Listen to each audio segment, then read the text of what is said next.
Alright, what's up guys? Today is not going to be a gameplay video. I'll probably upload a gameplay video as well.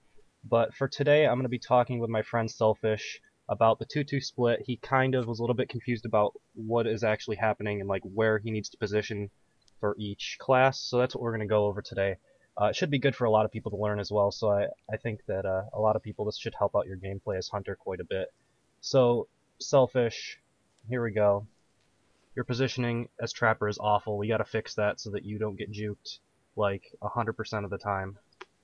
Alright, you can talk, you know, All say right. whatever. Alright, so I got this color correspondent thing. We're gonna go ahead and do some scenarios of if the monster's here, where everyone should be, and what everyone's like role is doing the 2-2 split. So the 2-2 Oh, split basically, there's a lot of different splits that you can do in the game. The 2-2 split is the one that I'm most comfortable with. I've seen like 3-1, I've seen 2-1-1. There's a lot of different things and like different situations to use them in, but I'm not too good. So we're just gonna go over the 2-2 split today. Um, so basically, the assault is going to be leading a team, and the trapper is going to be leading a team. And then the other two people can kind of be switched up, but generally, like 90% of the time, you're going to have trapper plus support and assault plus medic. Um, going together. And I can kind of get into why that's the case. Basically, the trapper is the one that's going to be zoning the monster. If this monster goes into a corner of the map, you're going to zone them and try to make it difficult for the monster to get out of that corner. And the assault is going to be the one up close to the monster, kind of poking at him with his assault rifle or lightning gun, making it hard for him to eat, making it hard for him to be in that area. And, you know, he might take like a rock to the face, and that's why you kind of want medic to be with assault. Whereas Trapper, you might dome, but the Assault Medic might be far away, so you want to cloak and just kind of stay in a corner until they catch up, stuff like that. So let's just kind of jump into the map thing and see if I can do this. All right, so what map is this, by the way? this is Rendering Plant. I think this is probably the most straightforward of the cutoff maps because of this tight middle area. I guess I should like circle it, and that's the wrong color. Hold on. It's paint. I don't use paint. Does that work? There we go. Because of Yep. this middle area here, um, it makes it easy to cut off the monster, right? It's almost impossible for the monster to get through this area without getting domed against a good team. So that's why I wanted to use this map. We'll do one other map as well after this. Just run through some scenarios. Let's undo that. Alright, so this is going to be the monster color, but I can't get the monster thing off the screen, so we're just forget about that. So like let's say the monster goes down and he goes in this area, right? So he's gonna go over here. Um, so basically, at the start of the game, you don't really know where the monster is. If he doesn't leave tracks, there's the 2-2 split doesn't really come into effect until after you find the monster.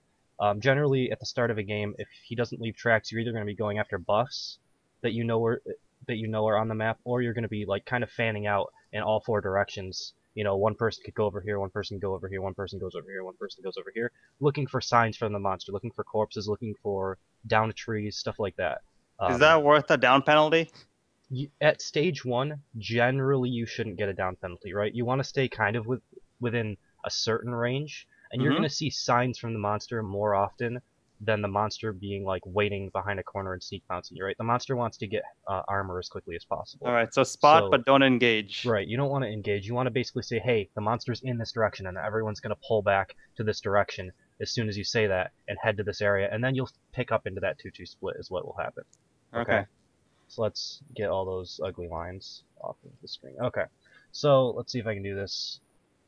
So let's say that this is happening right now. So the trapper, because you generally like to play trapper, you're going to be Mm-hmm. positioning kind of in this area to start off with when you know that the monster is in this corner somewhere. You're going to be kind of in the middle, and you don't want to commit to any of these corners, right? You don't want to go here or anything like that. You don't want to commit. Okay. So that's generally where you'll start off in that area. Your assault is going to be, if you're coming in from this area, your assault's probably going to be cutting in around in this area, following directly to the monster. You're going to be following footsteps if you're the assault, and trying to get sight lines on the monster to ping him for your medic, or not for your medic, for your trapper, or giving directions on saying, hey, the monster's heading in this direction, right? You Mm-hmm. want to give that sort of information to your trapper because he's not going to have line of sight. He's going to have to be going off of pings and the communication from the rest of your team.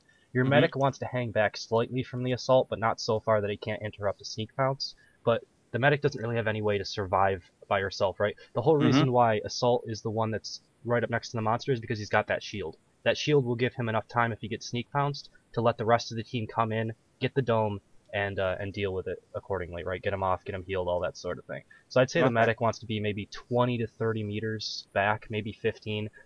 You don't have to be super far away, but you don't want to be so close that you get engaged on without seeing the monster first. You want to have those couple extra crucial seconds for your support and trapper to close the distance if the monster starts to engage. Support is going to be with the trapper. He's generally going to be looking down a different avenue than the trapper, just an extra pair of eyes looking for where the monster is going. But generally the support is only there to really cloak for either a cloak plus dome or a cloak after dome. So you can kind of cloak so the monster can't smell you, and then you can dome him in front and he'll jump into it or something like that.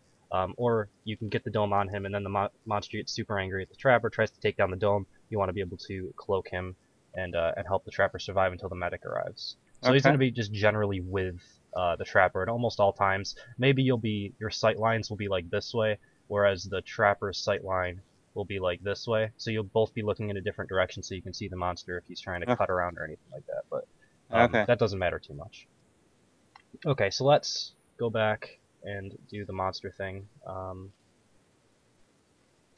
Okay, so when the monster is moving, so let's say like the monster is heading this direction, right? Your assault should be following directly. Assault's going to be following next to him. Medic will be behind. And then the trapper is just playing this zone game where you're cutting this way. And as the monster moves, I don't want to keep switching colors because this takes forever. This is going to be a completely different color. But this is monster for right now, okay, because I can't keep switching these colors. Anyway, as you move, you're just zoning from the middle of the map, right? You're trying to make it so that was the wrong color as well. Okay. Getting all these we get it. But you get it, right? Yeah. You're trying to make it so that he can't come, and then as soon as the monster starts doubling back again, right? The monster's gonna like cut this way or cut back this way. Your assault should be telling you that. Your assault needs to either be telling you or pinging. It's generally better to be like double back, double back, double back. You've probably heard, Hijinks or myself communicating like that in game as well. Is we constantly are trying to get a feel for the position. So if like the monster starts doubling back, the trapper wants to double back, and it's really uncomfortable as a monster player to be staying in this, in this small area right here that you have to work with. There's not much wildlife. Eventually, your armor is going to start to run out if you just stay here, constantly running back and forth. So eventually, he's going to try to make a mad dash through the middle of the map, and that's why you want to be ready at any time. If the monster starts to make a dash like this way through the middle of the map, you can be in position to kind of cut him off and get him into a dome. Okay, you kind of understand how that works? But that's when you see the monster. But what about an example like a wraith where the decoy and you don't know where it's going? What trapper should follow the decoy? Does that give like a general direction of where it might be headed? The decoy will always go after whatever he sees. So if the decoy like sees a hunter, like you can it's directional as well. So if there's nothing around the decoy currently, whatever direction the wraith was facing when it launched it, that's the way it'll try to find something to kill. But as soon as it sees a hunter, it's going to mad dash straight towards them. Generally, so you have to understand, like, you try to figure out where the decoy was launched from. If you know where he split from, he can't teleport. All he can do is walk from that direction while he's invisible. So he can't get that much distance, maybe 10 meters. So he's going to be, like, let's say the wraith is, like, over here, and he launches his decoy this way.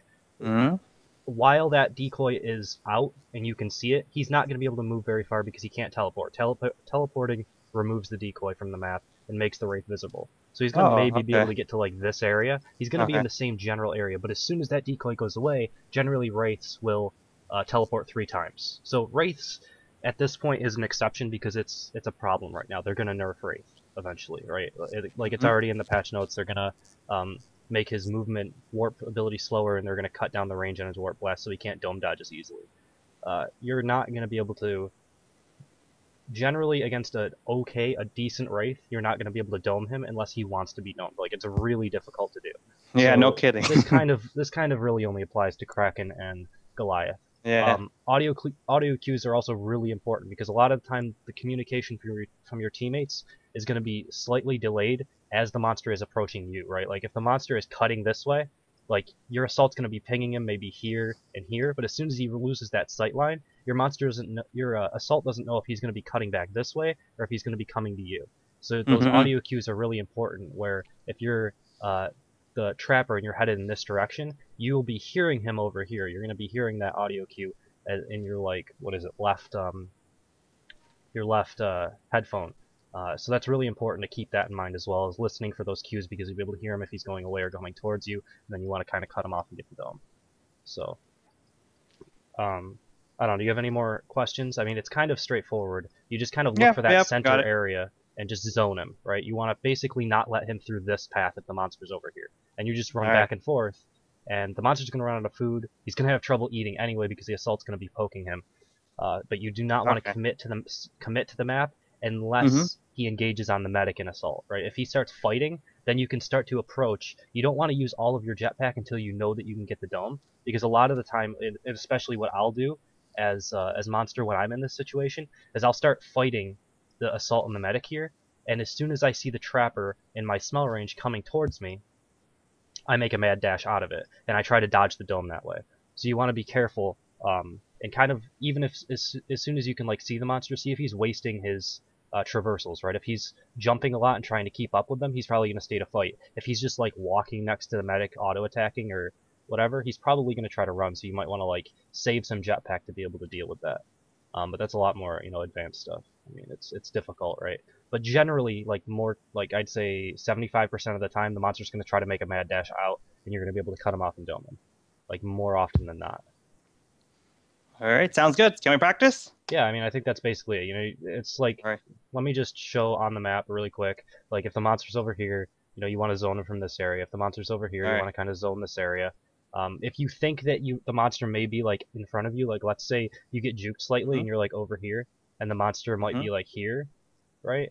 So you can't Mm-hmm. obviously make him get out of this area. He's gonna pass through this area before you get to him. Make sure you make a Okay. sharper cut back, like over here, and try to get to the next choke point, right? Like there's different zones that you want Okay. to keep him in, and the more Okay. committed the monster gets to like a corner of the map, you can cut him off to a sharper area, and if he gets through that, Mm-hmm. you can get back to a better zone, right? That kind of makes sense. Okay. Yep. All right, all right. We don't even need to do the second map. That's basically it. So we can practice. For the viewers, I hope that was kind of helpful. Let me know in the comments if this kind of video is helpful. It's not really a gameplay video, right? It might not be very entertaining, but it's like really core concepts to the meta, right? Like high level teams, this is what they're running almost always. Like I said, there's a couple different comps like um, 1-2-1s. A lot of the time that's used for like actually finding the monster if you lose track of them and stuff like that. I didn't really get into that because it's a lot more situational stuff. This is kind of used all the time. So that's basically it. So thank you guys for watching. Hope you enjoyed it, and I will see you next time.